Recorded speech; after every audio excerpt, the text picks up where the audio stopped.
আজকে দেখাবো কিভাবে বাপ বেটা নদীতে কাঁকড়া ধরে। আর আপনারা দেখতে পাবেন কিভাবে নৌকাটি কত সুন্দরভাবে আস্তে আস্তে নদীতে লাফায়।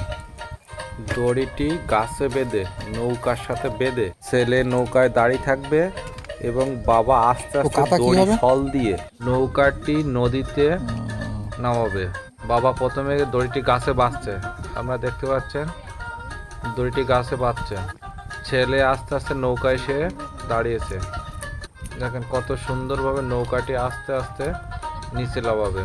বাবা নৌকার মাথা ধরে আস্তে আস্তে পানির দিকে দিয়ে যাচ্ছে, আর ছেলে দড়ি ধরে আস্তে আস্তে আস্তে আস্তে সুন্দর করে লাফাচ্ছে। নৌকাটি আস্তে আস্তে জলে লেবে যাবে। খুব একটা কৌশল আছে এখানে, যদি একটু এলেবেলে হয় নৌকাটি পানিতে ডুবে যাবে। এখানে একটা অনেক কৌশল আছে, সুন্দর একটা কৌশল।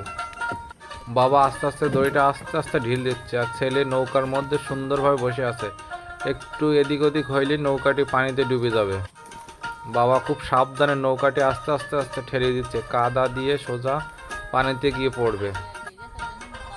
বাবা ও ছেলের একটা বিরল একটা দৃশ্য।